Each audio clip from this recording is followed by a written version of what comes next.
במעמקי החיים מתנוצץ בכל רגע אור חדש של תשובה עליונה. כשם שאור שוטף חדש הולך בכל עולמות ומלואיהם לחדשם. ולפי ערכו של האור, מילוי החוכמה והקודש שיש בו, מתמלאות הנשמות באוצרות חיים חדשים. ופרי התרבות המוסרית והמעשית היותר עליונה הולך וצומח מתוך שתל זה. ונמצא אור העולם כולו בחידושו, בכל צורותיו, בכל זמן ועידן, בתשובה ותמיד.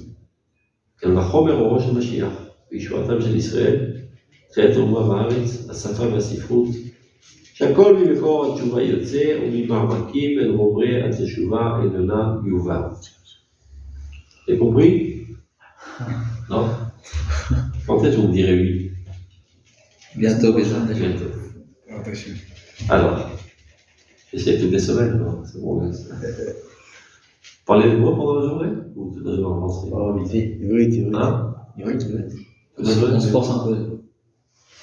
Je suis ouvert. Tu parles en français? Non, pas. Oblam, c'est quoi Oblam? En fait, de fait. Mais Marmaké Achim, dans les profondeurs de la vie. Mitnotzets, scintille. Bechol Rega, à tout instant. Or Chadash, une nouvelle lumière de Teshuvah, suprême. De la même manière qu'une lumière inonde le monde. Or, Shotet Chadash, Oler, Bechol Olamot, dans tous les mondes, ou Meloem, les Chadesham, et les rénove. C'est-à-dire le soleil envoie ses rayons constamment, et ces ronds de soleil effectuent toutes sortes de processus dans ce monde, de photosynthèse et d'énergie. Énormément de phénomènes sont la conséquence de ces rayons de soleil. Ben, de la même manière exactement, le soleil de la Teshuvah rayonne dans ce monde, et les rayonnements de la Teshuvah déclenchent des millions de processus dans ce monde. Tout ce qui bouge dans ce monde, toute progression dans tous les domaines de ce monde, ne sont que le fruit de ce flux de Teshuvah.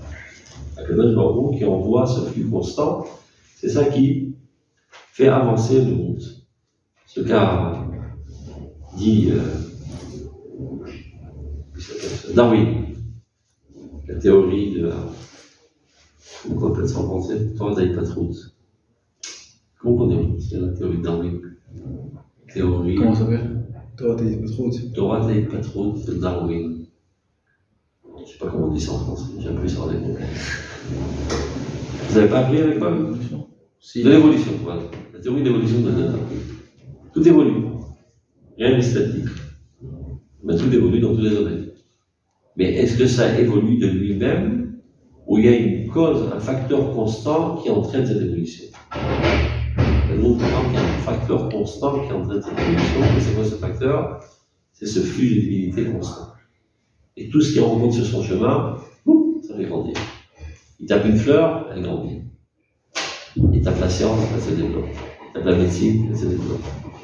Tout ce qui bouge dans ce monde, et tout bouge dans ce monde, tout est en dynamisme constant, est le fruit de ce flux de Teshuvah, Tashuvah, qui retourne de nouveau dans ce monde. C'est clair? Ou le fi erko shel haor. Et en plus, cette lumière est valeureuse. Au milieu, il y a Chokhmah v'Hakodesh yesh bo. Puis il y a en elle de la sagesse divine, de la sainteté. Mitmanot haneshamot. C'est ainsi que les âmes s'emplissent de trésors de vie nouvelles. Ou fri atarbut. Et c'est ainsi que les fruits de la culture et de la civilisation morale et active et réelle, les plus suprêmes, vont grandissant, en poussant, suite à ce courant de la Teshuvah. Donc il en résulte de cela. Nimsa. Or haolam. Toute la lumière du monde. C'est quoi la lumière du monde? Toutes les choses positives qu'il y a dans ce monde. Le chidusho. Et le renouvellement, et l'innovation, et l'avancement. Les chol surotav, sur toutes ses formes. Les chol zman ve'idan, à tout temps, dans toute terre, à toute époque. La tchouva ou tali. Tout dépend de la tchouva. Ça fait sortir la tchouva de sa perception étroite que les gens ont l'habitude. Que la tchouva, ça ne fait pas, tu as fait une faute, tu fais tchouva, tu ne fais pas, et c'est tout. c'est minimiser et étouffer la tchouva à une dimension vraiment étranglante. La tchouva, elle est cosmique. Pas seulement à l'échelle individuelle, et pas seulement dans l'échelle individuelle, dans le domaine de la religiosité, dans tous les domaines de ta vie, à l'échelle individuelle, dans tous les domaines de la vie du peuple, de l'humanité, de tout ce qui vit, de tout l'univers. C'est ça la tchouva. C'est-à-dire, donc l'Insa, il en résulte de tout ça. Oh là là, la lumière du monde entier, les chidushos, son renouvellement constant, les cholsurotal sous toutes ses formes, les kolzman veidan, à tout instant, à tout moment, et à toute ère historique, bitchouva, itabli, tout dépend de la tchouva. Donc évidemment, Kalvachomer, à plus forte raison, au Rosh Hashanah, la lumière messianique, qui se manifeste par Yeshua Tam chez Israël. Il y a des grands du peuple d'Israël. C'est important de le dire, parce qu'il y a des fous qui se prennent pour des religieux. Ils disent que la résurrection du peuple d'Israël de nos jours, c'est l'acte du Satan. Donc, ce sont les voisins du Satan, s'ils connaissent très bien ses activités dans le jour. J'ai pas trop compris. Il y a des gens bizarres qui se disent être religieux, qui prétendent que la résurrection de notre peuple aujourd'hui est l'acte du Satan. C'est Satan. Okay. Nous on dit c'est la résultante de la tchouva divine. Si tout était la résultante de la tchouva divine, à plus forte raison, la résurrection du peuple d'Israël qui va amener le monde entier à la connaissance de Dieu. Donc évidemment que c'est le fruit de la tchouva divine. Mais alors de qui ça peut être? Il y a deux gérants de ce monde. D'un côté Dieu, et d'un côté de Satan, ils sont en concurrence. Comme il y a l'État palestinien, l'État d'Israël et l'autonomie palestinienne. Il y a une autre direction du monde que la direction divine. Shema Yisrael Hashem Elokeinu Hashem Echad. Umalchuto v'kol masham. Melo kol haaretz kevodo. V'ata mechayeh et kulam. Ata oel b'shamayim v'haaretz. U'mibeladi en Elohim. Des millions de psukim ne parlent que de ça. Il faut dire qu'il y a un seul facteur qui gère tout ce qui bouge entre nous, qui s'appelle le Global. Il y a des gens bizarres qui se disent être religieux. Ils ont des conflits. Ils disent non, cet événement qui s'appelle le sionisme, c'est l'acte du Satan. Il faut vraiment être tendu pour avoir une décision religieux. Ouais, c'est pour moi. Comment parler de telles sottises pour les canons de toi? Incompréhensible, mais ça existe. Donc, Kalvachomer, si tout ce qui bouge dans ce monde est le fruit et la résultante de cette lumière divine, qui fait tout avancer, le fait que le peuple d'Israël est en exil, opprimé, assassiné, grillé, et qui retrouve aujourd'hui sa souveraineté, son bonheur, sa sécurité, son développement, sa Torah. Mais évidemment que c'est le fruit de la tchouva, et là quoi? C'est le fruit du Satan. Il faut être débile pour entendre un tel argument aussi idiot. Donc, Kalvachom est Rosh Hashanah, la plus finalement le lumière messianique, qui est Yeshua Tam chez Israël, la délivrance du peuple d'Israël, Triat Haouma Va'aretz, la renaissance de la nation et de la terre. La terre était totalement aride, c'est le désert de la mort. Aujourd'hui, c'est un paradis. Tu vois, je suis Machane Yehuda. Les fruits tombent des étalages tellement il y en a. Et chaque banane est mûre. Je suis le phénomène de la Géoula. Je manifeste la Géoula. Il n'y avait pas une demi-banane il y a 100 ans ici. Il n'y avait pas un quart d'orange. Il n'y avait pas une goutte d'eau dans tout Jérusalem. Dans tout Israël, il n'y avait pas une goutte d'eau. Les gens sont venus, ils travaillaient pendant des heures et des heures. Pas de quoi boire. Il n'y avait rien. Il y a de l'eau dans le robinet. Parce qu'on est la première énergie mondiale aujourd'hui d'eau. On a transformé nos salaires en eau. Vous savez que ce que vous buvez dans votre robinet, ça ne vient pas de la guinguette. 90% de la consommation de l'eau aujourd'hui, c'est la désalinisation de l'eau de mer. On est la plus grande puissance mondiale. On transfère même l'air en eau. Ils ont trouvé un moyen de transformer l'air en eau. l'Afrique, il y a des pays, on n'a pas d'eau. En Afrique du Sud, tous les pays sont développés, l'eau n'est pas potable. En Inde, l'eau n'est pas potable. Qui va leur donner de l'eau à boire? Le peuple d'Israël. Dans les choses les plus triviales, les gens apportent la Géoula au monde entier. Qui c'est qui montre le chemin aujourd'hui à la limite méditerranéenne? Comment on trouve son chemin aujourd'hui? Waze. Qui a monté le Waze? Israël. Ça commence déjà à montrer la bonne route à l'humanité. La bonne route dans le physique, qui est préparation à la bonne route morale. Ça paraît évident. Demandez à un juif qui a hiberné pendant 100 ans, qui se réveille aujourd'hui, est-ce que tu rêvais d'une telle chose? Non, dans le plus beau des rêves, je n'aurais pas pensé de cette parole. Rien. C'était quoi les juifs? C'était de la cendre Auschwitz. C'était quoi les Eretz d'Israël? Une terre de mort. Rien. Feuilletez un petit peu des albums de photos de il y a 100 ans ici en Eretz d'Israël. Du sable. Tout est la ville du sable. La plage. Tout est la ville, c'est la plage. Tout du sable. Jérusalem. Il y a un livre album, on voit par exemple les Rov Yafo, si vous connaissez. Il y a un seul bâtiment dans le Rov Yafo. C'est Zahor Echam. Vous connaissez le Stibler en face de Chouk, où il y a une montre solaire, hein, vous avez déjà vu? C'était le seul bâtiment. Tout était sable. Kiryat Moshe, vous connaissez? Le bâtiment dans lequel j'habite, c'était le seul bâtiment qu'il y avait. Parce qu'il a 70 ans. Autour, il n'y avait rien. C'est la plage. 70 ans. 80 ans, maximum. Tous les jours. Ça paraît comme si il y a 3 milliards d'années qu'on est là, tout est développé, etc. Il n'y avait rien. Et ça, c'est l'homme au 8 septembre. Il y a même quelqu'un, je ne dirais pas ça montre comment c'est absurde pour ne pas le ridiculiser, qui est un grand rabbin par exemple, qui a dit la chose suivante. De toute façon, ça ne marchera pas le sionisme, parce que c'est contre la volonté de Dieu. Tout va échouer. Donc, le manque de peau, ça a marché. Donc, il faut trouver une astuce pour légitimiser les idioties qu'il a dit jusqu'à présent. Alors, qu'est-ce qu'il écrit dans son livre? C'est pour vérifier les véritables croyants. Parce que, vous connaissez l'histoire de, comment il s'appelle, Eliyahu Hanavi à la Raquel.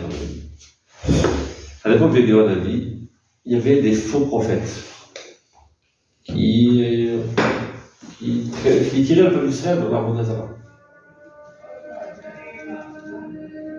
C'est quoi, c'est la guerre? Ah, je crois. Mashiach. Ah, Mashiach. Trompette du Messie. Voilà, l'optimiste. Il aurait pu habiter à Jérusalem, mais Eliyahu Hanavi. Il aurait été nommé le grand Rosh Yeshiva de la plus grande yeshiva de Jérusalem. Et pas aller habiter à Tel Aviv. À l'époque, Tel Aviv, c'était le royaume d'Israël, c'était les méchants. Et Jérusalem, c'était les gentils. Là, c'était les religieux, là-bas, c'était les non-religieux. Dans le monde d'Israël, dans le monde d'Youda. Lui, mais il est tellement amoureux fou de son peuple qu'il n'est pas prêt à les abandonner. Donc, il va habiter au cœur de la population non-religieuse. Évidemment, il n'est pas tellement apprécié, là, parce qu'il fait des remontrances de morale, etc. Il a aussi même rencontré des remontrances au roi. Il lui dit à ta frère Israël, en train d'esquinter le peuple d'Israël, donc il a été recherché pour être mis à mort. Donc il s'est caché dans une cave, dans une grotte. Et pour les amener à faire teshuva, il a prié Dieu qui est la sécheresse. Il n'y a pas de quoi boire, hein, ça remet l'idée en place, on commence à penser quoi faire, etc. Et le roi a compris que ça ne venait pas par hasard, que ça venait de Eliyahu Hanavi, donc il le recherche davantage pour mettre à mort. Donc finalement, il trouve un compromis, il dit bon, au lieu de jouer à cache-cache, on va faire quelque chose. On arrive sur le mont Carmel. Toi, tu apportes tous tes prophètes là de Camelot, et on va faire une concurrence. Et on va démontrer au peuple d'Israël où est la vérité. Donc ils se tiennent sur un Carmel. Et on dit voilà, on va apporter 2 corbanotes. Moi, j'apporte mon corban pour Dieu. Et eux, ils emportent leur corban pour leur Dieu bidon. Et je vous donne Commencez. à commencer le bal. Il restait pas d'eau, rien. C'est la sécheresse. Il restait quelques carafes. Il leur a dit apportez-moi ce qui vous restait. Alors son corban à lui, il le remplit d'eau. Et il fait autour, même il creuse et il remplit ça d'eau. Le corban de qui? Hein? Le corban de qui? Le corban de qui? De Eliaou. Et chez eux, bien sec. Donc, allez-y, priez. Et il prie, évidemment, rien ne se passe. Alors il est énerve, il dit, mais je sais pas, peut-être qu'il est aux toilettes, alors attendez un peu. Peut-être qu'il dort, criez plus fort. Et il saute, il s'arrache les trucs, il se dirige, il se griffe les joues, etc. Et bien évidemment, rien ne se passe parce que c'est du bidon. Et vers Ben Arbaïm, près de la Shria, il dit Shem Ali, Dieu aide-moi. Il n'a pas terminé de ça, qu'un feu sort du ciel et grille son corban. Alors, comme ça voit ça, il s'exclame tous ensemble Hachem Elohim, Hachem Elohim. C'est Elohim. Donc, c'est ce qui s'est passé à l'époque, et c'est comme ça que tout le monde a fait Tchouva. Dit ce sacré rabbin bizarroïde, qui était un très grand rabbin. Il dit, ben cette fois-ci, Dieu, il a trouvé une tactique encore mieux.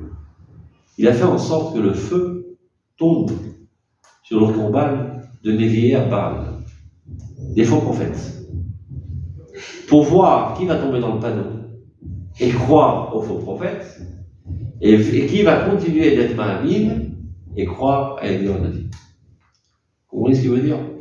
Que la réussite extravagante du sionisme, c'est pour épurer le peuple d'Israël des mécréants.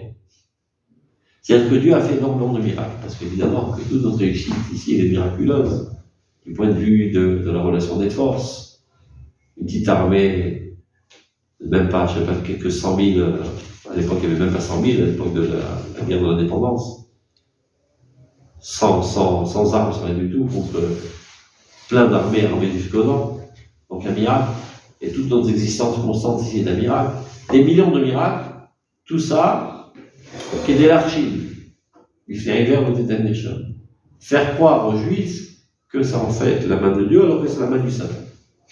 Et on verra bien qui va garder sa sincérité envers Dieu, sa fidélité envers Dieu, et qui va tomber dans le panneau de tomber dans le mensonge du sionisme. C'est quoi la sincérité d'après lui? Hein? C'est quoi la sincérité d'après lui? De croire en Dieu, pas de croire au sionisme qui a été manigancé par des stades juifs coffrites. C'est ce qui peut être, bah, c'est Satan. L'un n'empêche plus. Si.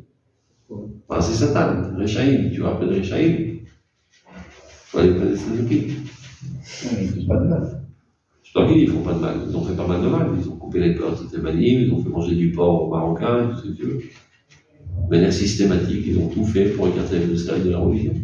Ne l'oublions pas. Ça, ce sont des faits, il a raison. Alors, on essaie de comprendre pourquoi ils ont fait, ça c'est notre table de manche. Et ils l'ont fait. Non, mais on peut. Et leur aspiration était telle de déjudaïser les Juifs. Parce qu'ils pensaient que le judaïsme était un opium, qui empêchait le Gossal de retrouver son indépendance nationale. Donc ils sont acharnés contre le judaïsme. Donc on peut le comprendre. De là, on est arrivé de dire que Dieu fait des miracles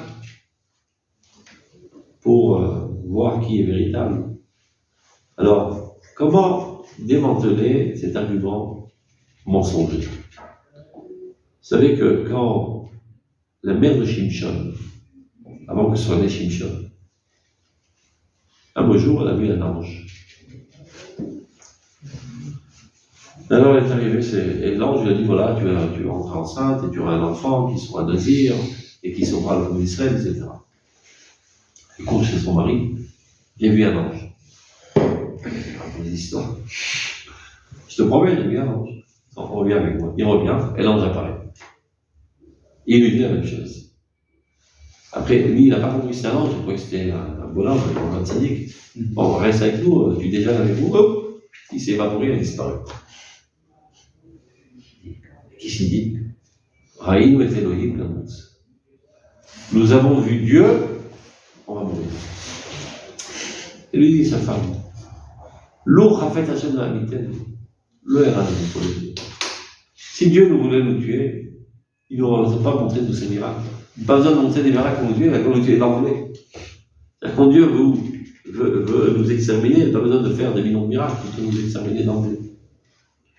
Très souvent, on avait besoin de miracles, Dieu n'a pas fait de miracles.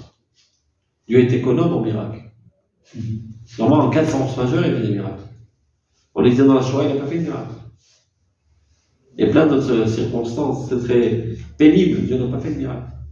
Et là, il va faire des miracles juste pour le trouver, le faire tomber dans la faute. Il faut être complètement débile pour dire un argument aussi Dieu. Et les gens, ils sont tellement agrippés à leur conception, qu'ils sont prêts à tout casser, même mettre à mort le peuple d'Israël pour ne pas renoncer à leur conception. Donc, tout ça pour dire que si tout est causé par la steward, à plus forte raison, que Orosh Mashiach, la lumière messianique, qui se traduit dans notre génération par la Yishuatam d'Israël, la délivrance du peuple d'Israël, Triyat Haouma Ve'aretz, la renaissance de la nation et de la terre, à Safa, la renaissance de la langue. Aussi, c'est un miracle. Imaginez qu'aujourd'hui, les Français se remettent à parler le grec, bien le latin. Ça paraît plausible, aucune chance. Eh ben, l'hébreu, c'est encore pire que le latin. Il y a une expression en français pour dire je piche que dalle. Comment on dit ça? C'est l'hébreu pour moi. Maman, je garde pas. C'est la chose la plus impensable, c'est de parler l'hébreu. Mais la chose impensable, on l'a fait, on parlait. Personne ne rêvait de ça, qu'on puisse parler l'hébreu. Personne n'a parlé l'hébreu pendant 2000 ans, même les rabbins ne connaissaient pas l'hébreu. Il n'y a qu'à voir comment ils écrivent. Mis à part le rabbin, qui est un langage extraordinaire, etc. La plupart des rabbins, un petit peu en hébreu, un petit peu en araméen, un petit peu des mots en ashkenaz, en arabe, ils ne savaient pas parler. Il y avait des rabbins qui avaient fait de l'éver, au moins Shabbat, de parler d'Hachana Kodesh. Ils devenaient mouillés tout d'un coup. La chevette. Ils ne savaient pas parler. Ils ne savaient pas parler. Et là, n'importe quel petit gosse, il parlait pas. Ça s'est pas fait tout seul. Il y a eu un fou d'hébreu qui s'appelait Yehuda, Eliezer Ben Yehuda. Il dit il faut parler hébreu. Arrêtez de blaguer. C'est-à-dire qu'au Technion, au début, ils avaient décidé d'enseigner en allemand. Imagine, tu vas faire des études en allemand. Tu enlèves ça, tu fais des études de technologie électronique en allemand. C'est une langue normale. Une langue avec laquelle on peut faire des sciences. Il y en a qui pensent qu'on parle en yiddish.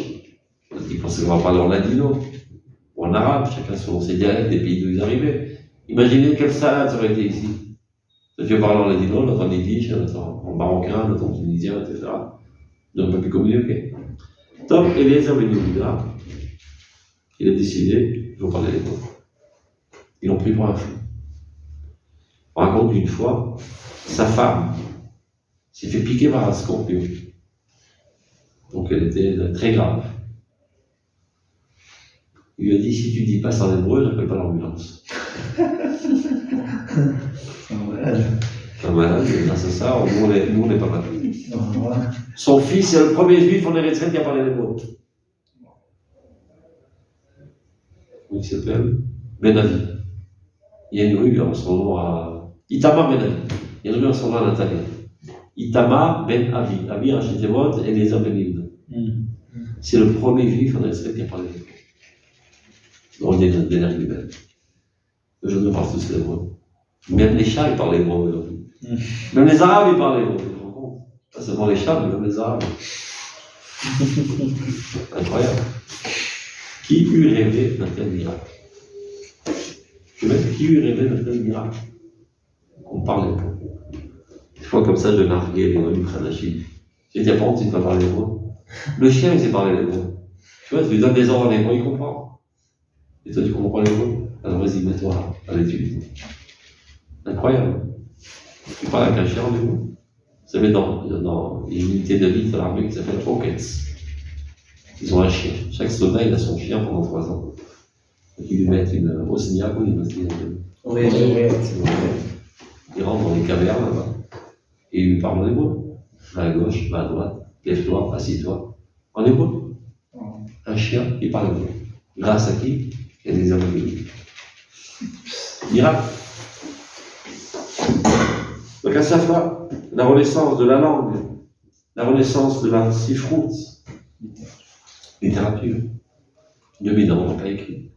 On a fait Pirouche Rabbam, Pirouche Rachid, on n'a pas écrit de littérature de Chol. C'est important. C'est aussi important. C'est un symptôme de retour à la vie. L'art. Vous savez qu'il y a une école d'art à Jérusalem qui s'appelle Betzalel. Donc, je ne conseille pas de vous poser là-bas, c'est pas propre, pour moi qu'on puisse dire, c'est très sale même. Parce qu'ils font toutes sortes de dessins de gens nus, etc. Mais le jour de l'édification de cette école, c'est-à-dire qu'on a mis la pierre angulaire, ils ont invité le Rav Kook.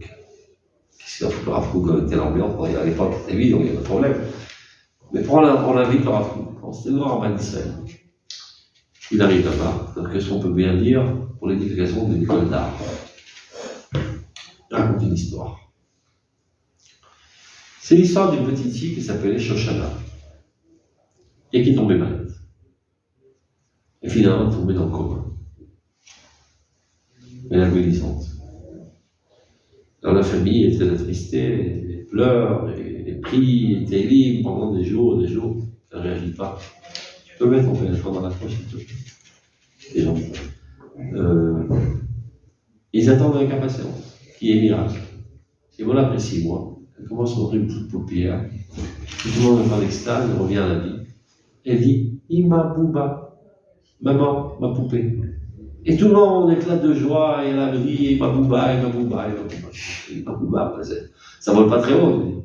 Nachon, elle a dit qu'Ima Bouba, elle va grandir, elle va se remettre sur ses pieds, elle va se marier, elle va défier une famille, elle aura des grands-enfants, etc.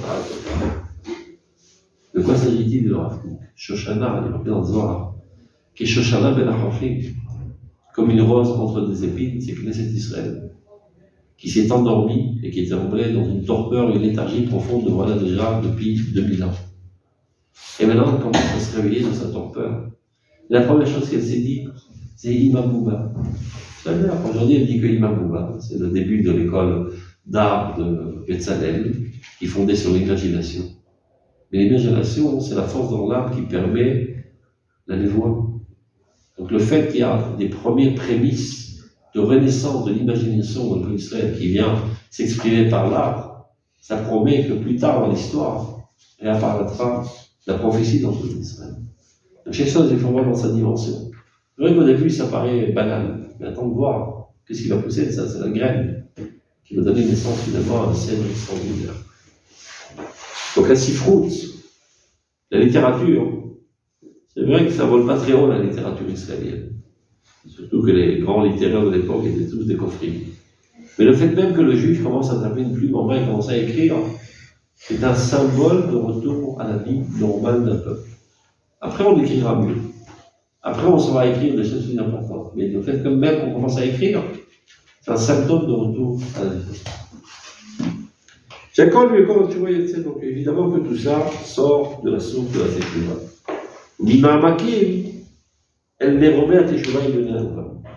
Des profondeurs, elle s'élèvera au cible de la Teshuvah. C'est-à-dire, on a vu la Teshuvah apparaître dans les couches les plus élémentaires. Voilà, la construction des structures, la rénovation du pays.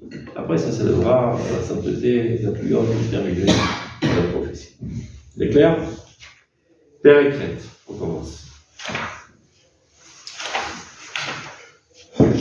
Echechiout Metziut Teshuvah, c'est le titre.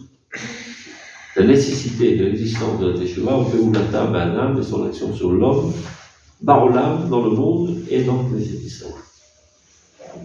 Aleph. La Teshuvah היא הרגשה יותר בריאה של הנפש. נשמה בריאה בגוף בריא, מוכרחת היא לבוא לידי העושר הגדול של תשובה. היא מרגשת בה את העונג הטבעי היותר גדול. קליטת החומרים המזיקים פועלת פעולתה הטובה והמבריאה בגבייה שהיא שלמה בתכונתה. והערקה הרוחנית של כל מעשה רע וכל רישומים רעים ומקולקלים הבאים ממנו וכל מחשבה רעה ושכל ריחוק מהתוכן האצילי האלוהי בכלל, שהוא יסוד לכל רע, לכל גסות וקירוב, מוכרח עתיד לבוא, כשאורגן בריא לצידו הרוחני והגשמי יחדיו. Alors maintenant vous comprenez? Oui. Pas encore? Là où il a. Si, si, si. Ah, vas-y, alors. C'est là où Tu il veux a. expliquer? Non. C'est. Vas-y. En gros, la tchouva, c'est sans sentiment. Sensation, הרגשה. היותר בריאה של הנפש qui on va dire quoi? בריאה של הנפש. C'est la création de la neshama. Et la sensation la plus saine de l'âme. Qu'est-ce que ça veut dire? Il donne un exemple, regardez. C'est la tchouva, quelqu'un qui fait tchouva, eh bien, il se ressent sain, et ça y est. Je donne un exemple. Les Shabbat Bria Begouf Bari, une âme saine dans un corps sain, Mouchachat Ilavod l'Igdei Roshem est obligé d'arriver à ce bonheur, ce grand bonheur de la Teshuvah. L'Imargeshet Ba, elle ressent en elle, est un Onegativi, le plaisir naturel le plus grand. Il explique. Klitat Achomarim Amazikim pour aller Poulata Tova Mavria Mekbia Keshi Shlema Betfulata. Lorsque le corps est en bonne santé, ben automatiquement, il repousse les éléments qui lui portent atteinte. Par exemple, s'il y a, qui a été piqué par exemple par un clou rempli de rouille, les anticorps ils arrivent, ils commencent à repousser le poison. Et les soldats ils arrivent. Vous avez jamais vu des animations avec des globules blanches. Elles arrivent à l'attaque parce qu'il y a un ennemi qui a pénétré le territoire. Et qu'est-ce qu'ils font? Ils l'encerclent. Comment ils l'encerclent? Avec du pu. Quand tu vois du pu, ça prouve que c'est en bonne santé. C'est tous les globules blanches qui viennent encercler l'ennemi qui essaie de pénétrer le corps et le repousser à l'extérieur. Donc c'est un processus naturel. Chaque fois qu'il y a un élément étranger qui essaie de pénétrer le corps et lui porter atteinte, le corps réagit de manière naturelle en le repoussant. C'est ce que fait aussi ton appareil digestif tous les jours. Tu manges, il y a des bonnes choses, il y a des mauvaises choses qui peuvent porter atteinte à la bonne santé du corps. Repousse dans les toilettes. Tous les jours. Il y a des gens qui ont des problèmes de digestion, donc ils ont des problèmes finalement de santé. Il y a des gens dont les globules blanches ne fonctionnent pas comme il faut, donc ils sont en danger de mort constamment. Toutes sortes d'éléments empoisonnés peuvent pénétrer leur corps, ils réagissent pas. Lorsque ton organisme est sain et saïen, tout élément étranger qui pourrait porter atteinte au corps est automatiquement repoussé. Alors, comme vous le savez, le corps n'est que le rayonnement de notre âme. Donc il fonctionne comme notre âme. C'est-à-dire, en observant et en analysant le fonctionnement de ton corps, tu peux comprendre comment fonctionne ton âme. Et bien exactement de la même manière. De la même manière que dans le corps, lorsqu'il y a quelque chose qui est antagoniste au corps, qui essaie d'y pénétrer, qu'est-ce que fait le corps? Il le repousse naturellement.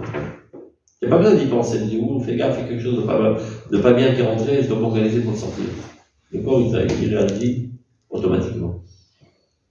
Et bien ton âme, c'est pareil. Chaque fois qu'il n'y a qu'un élément étranger qui pénètre ton âme, ça déclenche un processus naturel de ton âme qui va le repousser.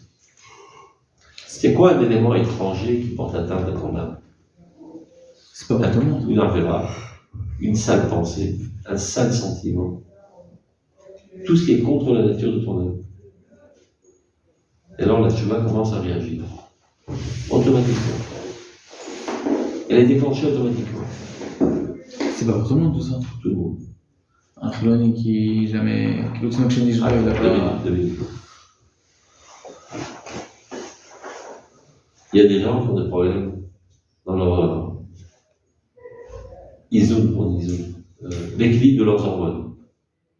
Il y a des gens qui ont des problèmes où l'appareil immunitatif ne fonctionne pas comme il faut parce qu'ils sont malades. Et donc les globules blanches n'arrivent pas assez rapidement, n'arrivent pas du tout. Ils sont nés normaux, après, il y a quelque chose qui a déclenché, il y a quelque chose qui a abîmé l'organisme. Et lorsque l'organisme est sain, il réagit de cette manière. Et tout enfant naît sain. Au moins qu'il ait une maladie héréditaire. De manière générale, il est sain. Tout âme est sain. Après, on peut être empoisonné et esquinter le fonctionnement naturel. Mais naturellement, à la naissance et dans notre essence, on est censé réagir de la manière. Il y en a qui réagissent plus, il y en a qui réagissent moins, il y en a qui réagissent à des gros poisons, il y en a qui réagissent même à des petits poisons. Mais tout le monde réagit. C'est clair? Maintenant, quand il y a de la fièvre, pourquoi il y a de la fièvre? Pour te dire que ton corps est en train de combattre l'ennemi. Il y a un microbe qui a pénétré ton corps, et ton corps maintenant est sorti en guerre contre ce microbe. Ben, tu dois le savoir. Si tu ne le sais pas, tu vas continuer à vivre normalement, tu vas au boulot, etc. Et tu vas dépenser ton énergie à plein de choses, au lieu de la concentrer sur l'ennemi. Donc t'es la fièvre, mon pote. Sache que tu es en guerre. Entre au lit. Repose-toi. Pourquoi tu te reposes? Pour le peu d'énergie que tu as maintenant, tu sois concentré à écarter l'ennemi. Et non pas dispersé dans toutes sortes d'activités, et finalement il aura passé la force de repousser l'ennemi. Donc la fièvre, c'est pas la maladie. La fièvre, c'est une ampoule rouge qui s'allume, qui te dit, sache que tu es en état de guerre. C'est clair? De même, il y a un poison spirituel qui t'a pénétré. Automatiquement, il déclenchait le processus d'Asjuba. Il y a une lumière rouge qui s'allume. Une fièvre spirituelle qui te dit, tu es en guerre. Concentre-toi sur ça. C'est quoi cette fièvre spirituelle? J'ai des remords, je me sens pas bien, je suis attristé. C'est pas la teshuvah. Ce sont des symptômes accompagnateurs de la teshuvah pour te dire que tu es en pleine teshuvah. Prends ça au sérieux. Concentre-toi sur ça. Ne dis pas, mais c'est pas grave, on continue à vivre normalement. Non, arrête tout, pense qu'à ça maintenant. Occupe-toi du problème. C'est clair? C'est quoi la fièvre de la nefesh? Dirdouk hanefesh, tsara, bouchan nachet. אז זאת תשובה. תשובה זה הנשמה היא שוטפת את הכל. היא דוחה חוצה את הרעל. וזה מנגנון אוטומטי של האורגניזם הרוחני שלנו. כמו שהכדוריות הלבנות מגיעות לבד. מי שאתה מחליט. אתה מתחיל החלטות, תשובה מתחילה. Tu commences à fauter, tu commences à penser à fauter, Bernard. Les globules blancs sont en route, ils sont des trompettes, ils arrivent. Ça nous empêche pas de fauter. Hein? Ça nous empêche pas de fauter. Non. C'est un libre arbitre. Et tu subiras les conséquences, ça fait mal le pub. Oui, mais des fois. Et après, tu as de la fièvre, tu es endormi, tu es raffaibli.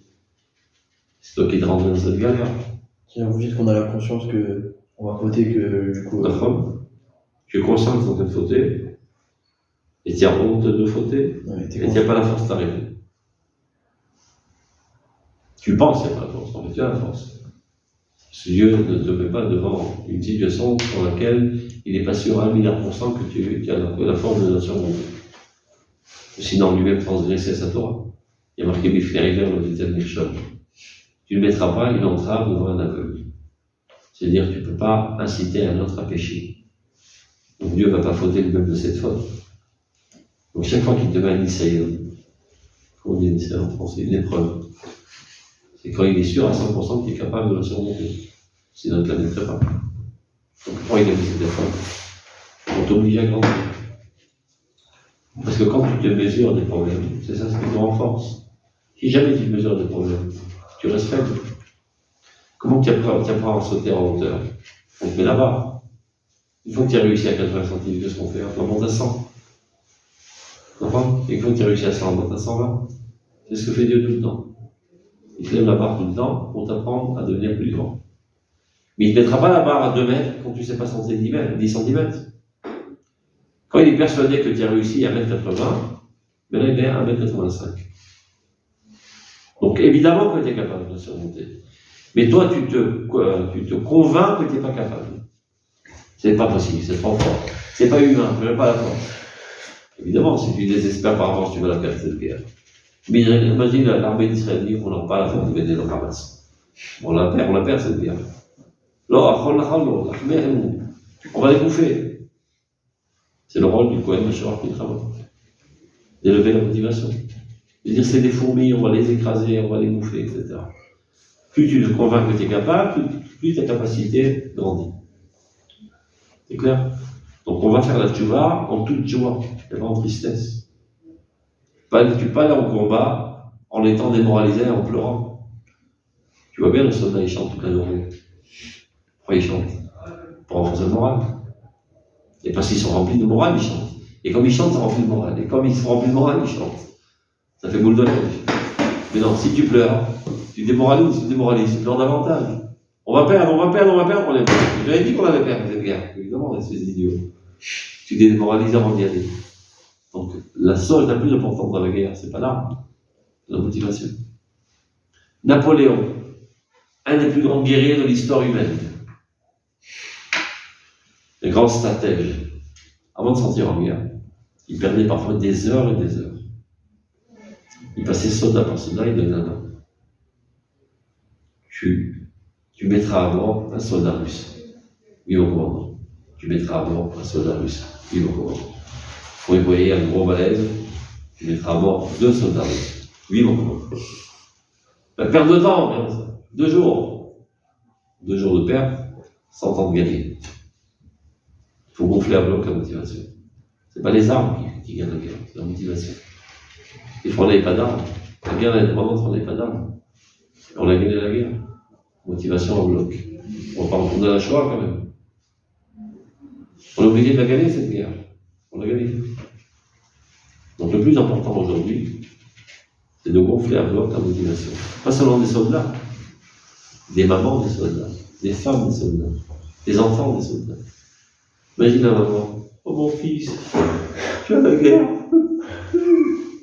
Tu ne peux pas t'esquiver en revenir à la maison. On est tous tristes. Et tu risques de crever en plus.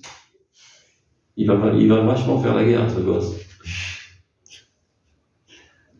Je veux dire qu'à la Cameroun, on est fiers de toi, on t'aime. Tu es le héros de la famille. Et c'est comme ça qu'on gagne la guerre. Après, il va pleurer, c'est horrible, mais pas quand il est au téléphone avec toi. Et la femme, pareil. Je dis, mon pauvre mari, je me débrouille pas avec les gosses, la vie est dure, etc. Il a le cœur déchiré, ce soldat. Non, vas-y, on est avec toi, on est fort, on te soutient. Donc la guerre, elle ne se déroule pas seulement sur le champ de bataille, elle se déroule aussi dans le pays. Ça s'appelle le Oref. Il faut constamment renforcer le Oref. Donc, ceux qui peuvent combattre et qui sont en âge de combattre, peuvent combattre sur le front. Ceux qui n'ont pas fait encore l'armée, ou bien ceux qui sont trop vieux, eh bien, ils doivent combattre spirituellement, en motivation constante, en insufflant de la motivation et de l'idéal dans la nation. Et c'est comme ça qu'on gagnera la guerre contre les ennemis. C'est clair? Top, on reprend. Donc, Ateshuva, Yargasha, Yoter Briyash Anadefesh. C'est le sentiment, la sensation la plus saine de l'âme. Les Shabbat Briam et Goubari, une âme saine dans un corps sain, et quand le fonctionnement du corps est normal. C'est obligé qu'elle arrive. D'arriver à ce bonheur, ce grand bonheur de la Teshuvah. Mais Margeshet Bar, elle ressent en elle, est à haut négativé et cadeau. Je ne vais pas vous dégoûter, mais c'est le meilleur exemple. Tu crèves de mal de ventre parce que tu dois aller aux toilettes. D'accord? Et qu'est-ce que tu ressens après? Plaisir intense. D'accord? Un plaisir intense de se libérer de ce fardeau qui faisait mal. Ouais. C'est exactement pareil de se libérer de la faute. Honnête. Tu t'es rempli de faute. Tu étouffes de la faute. Elle t'étrangle. et tu ne sais pas comment t'en sortir. Un beau jour, tu vas voir Hachem qui a trouvé une astuce pour te libérer des choses. Tu réfléchis, tu respires un bon coup. C'est qui a regardé. Faire sortir les éléments qui portent atteinte à la santé. Pour aller pour la tâche de voir, va revenir à une action de guérison dans le corps. Keshish fait pas mitulata lorsqu'il est en bonne santé. Et il fonctionne de manière naturelle. De même, haraka ou khalit. Mazaraka, un vidange. Vider, se vider. Vidange spirituelle. Chez le kolma sera, de toute action négative. Le kol rishumim raïm, et toute impression mal. Parce que quand tu fais du mal, c'est pas seulement que tu as fait du mal, mais non, tu as imprégné du mal. Il y a les conséquences du mal. Quand tu as fauté, mis à part le fait que tu as fauté, maintenant tu as imprégné du mal de la faute, et tu es plus près de la faute, et tu as moins envie de faire le bien en plus. Donc, ce sont les conséquences négatives de la faute. Et bien, quand tu fais tchouva, tu te libères aussi de ça, pas seulement de la faute, de toutes les conséquences de la faute. Donc, araka ou khalit, une vidange spirituelle de toute action mauvaise, et de toutes les impressions mauvaises, ou mekul kalim, et esquinté, abaï bimena, qui découle d'elle. Ça, c'est un. Mais chez kol marshava, de toute pensée mauvaise, mais chez kol richuk matofanatzmi, et de tout éloignement, de toute pensée noble, divine, de manière générale, choui et son décollera, qui est le fondement de tout mal. C'est comment tu en arrives à faire des saletés aussi horribles? C'est parce que tu as écarté ta pensée de la pensée divine. Si tu pensais constamment à Dieu, ça n'arrivera pas à être saleté. Donc, qu'est-ce qui t'a amené à patauger dans les saletés de la vie? Parce que tu es sorti de l'ambiance divine. Par là, tout commence. Si tu étais tout le temps chez Viti Hachem et Viti Amit, comme le préconise le Shulchan Aruch dans le premier saïd du Shulchan Aruch, j'ai toujours Dieu devant mes yeux. Je ne sais pas fauter quand j'ai Dieu devant mes yeux. Imagine, il y a le Rosh Yeshiva dans Moscou devant toi, comme ça, en train de te regarder. Tu oses fauter? Non, t'es honte. Alors imagine la Kadosh Baruch Hu devant toi. Il est devant toi, tu le saches. Mais ferme les yeux, je ne le vois pas. Je fais soi-disant de ne pas le voir.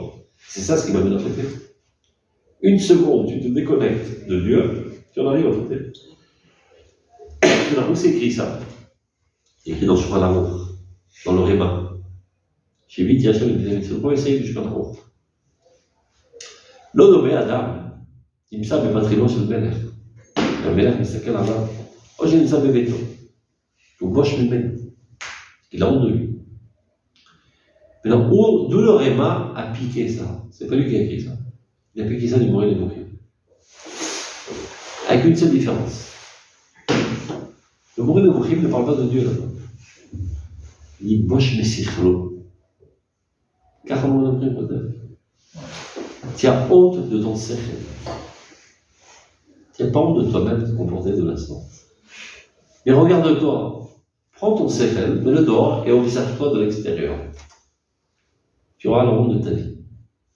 C'est ce qu'il écrit pour les mourir. Vient le Réma et dit honte de Dieu. Parce qu'en fait, ce qui te met en connexion avec Dieu de manière constante, c'est ton sechel. Si une seconde tu arrêtes de réfléchir, tu es déconnecté de Dieu. C'est pour ça que le Réma dit Hachem. Et c'est ça ce qu'il vient de dire le Rambam. Parce que, par exemple, il est marqué Kol HaKores Kilu Oved Avodah Zarah. Tout celui qui s'énerve est considéré comme un idolâtre. Tu vois bien quelqu'un qui s'énerve, tout le coup il se comporte comme un fou. Il lève les pieds, les mains, il jette des tables, il jette des assiettes, des trucs. Il a perdu le contrôle de sa personnalité. En d'autres termes, il n'est plus là. Il y a un coup d'état qui s'est fait dans sa personnalité. Vient Monsieur Colère, balance le secret de sa personnalité et prend sa place. Et c'est lui qui le gère. Secret. Tu as perdu ton secret. Le Rambam il explique Tselem Elokim Sheba Adam. C'est quoi le Tselem Elokim qui est dans l'homme? C'est le fait qu'on a l'image de Dieu, c'est un secret. Que l'animal n'a pas, et toi tu as. En quoi tu es en l'image de Dieu? Par le fait que tu as du sechel, que l'animal n'a pas.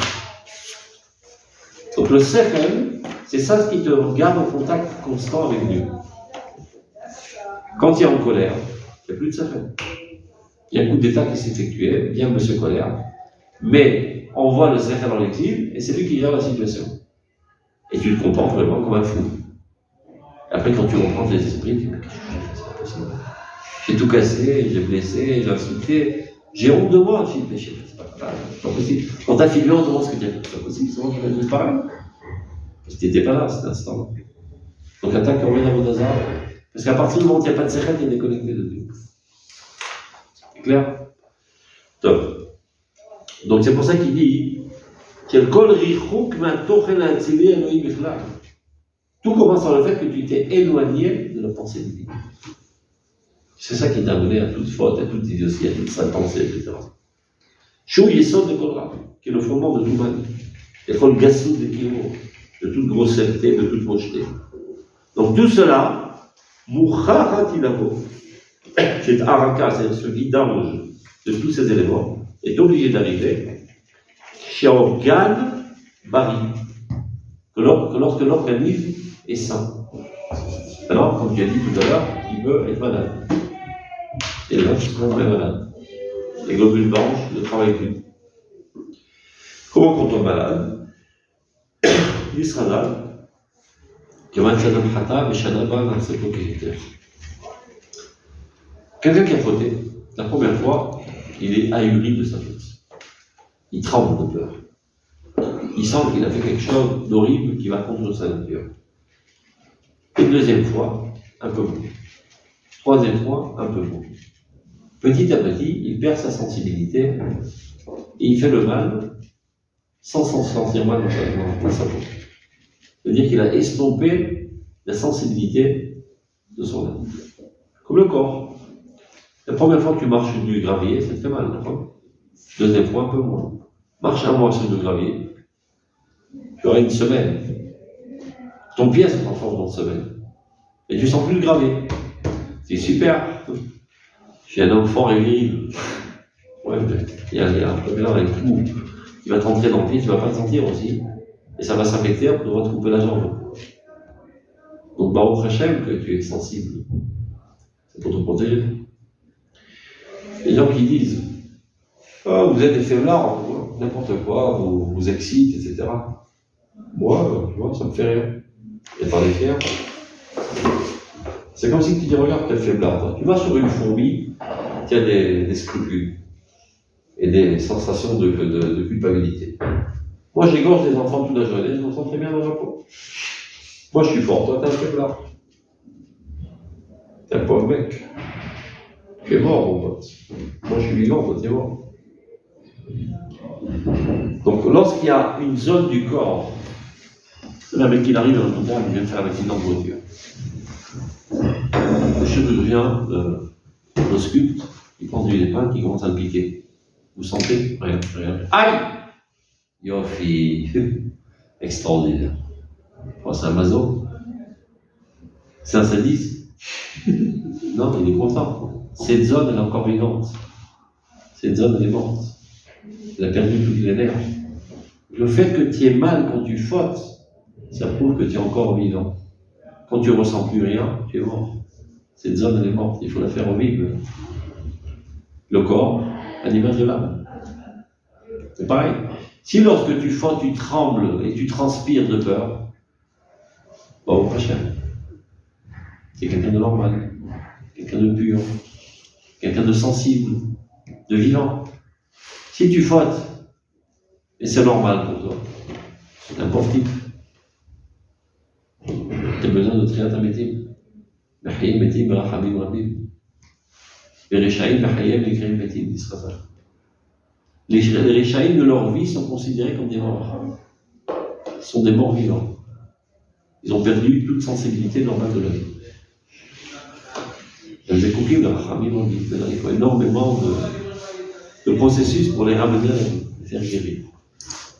C'est quoi la chouva dans tout ça? Chazara la taille. Il nous envoie le Khadash, le Mechayet, les Zorim Abetim. Et maintenant, on procède. טוב, portez-vous bien. D'accord.